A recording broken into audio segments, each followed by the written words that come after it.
আমি চ্যানেল 24 কাজ করি। Thank you very much for your decisive victory and congratulations. I had the privilege to interview you 20 years back and you explained your vision about the building the country. এখন আপনার সামনে একটা নতুন challenge আসছে। আপনি mention করেছেন আপনার বক্তব্যে যে ফ্রেজাইল ইকোনমি রিবিল্ড করবেন। আপনি মেনশন করেছেন সিকিউরিটি এবং রিফর্ম আপনার প্রায়োরিটি।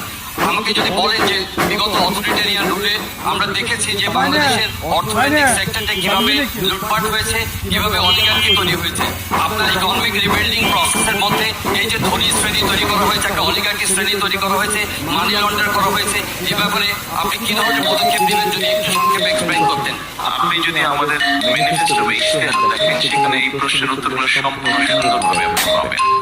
আমরা প্রথমেই বলেছি যে ওখানে একটা শব্দ আমরা বলেছি গণতান্ত্রিক অর্থনীতি, অর্থাৎ আমরা এমন একটা ইকোনমি করতে চাই যেখানে সবাই সবার যোগ্যতা এবং মেধার ভিত্তিতে সবাই সবার মতন করে ব্যবসা